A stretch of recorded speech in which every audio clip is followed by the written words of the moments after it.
Arestado naman sa Bohol ang isang German na wanted sa Europa dahil po sa patong-patong na kaso. Ipare-report daw siya ng immigration. Balitang hatid ni John Consulta, exclusive.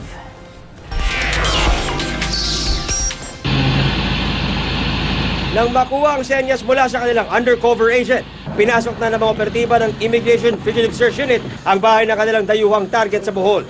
They are from the immigration. When you want, then I bring the dog in the house.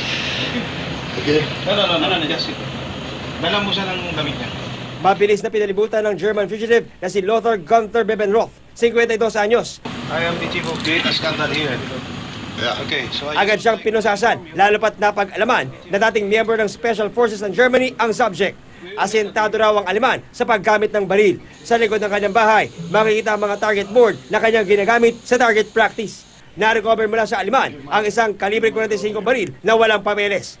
Wanted si Bebenroth dahil sa pinalabas ng Germany at European Police na warat sa serious assault at patong-patong na kaso sa Europa. Dahil wanted po siya sa bansa nila at napakalaking threat sa ating public safety, yung ganitong klaseng karakter ng dayuhan ay talagang ihuhulihin natin at ipapadala pabalik sa kanilang bansa.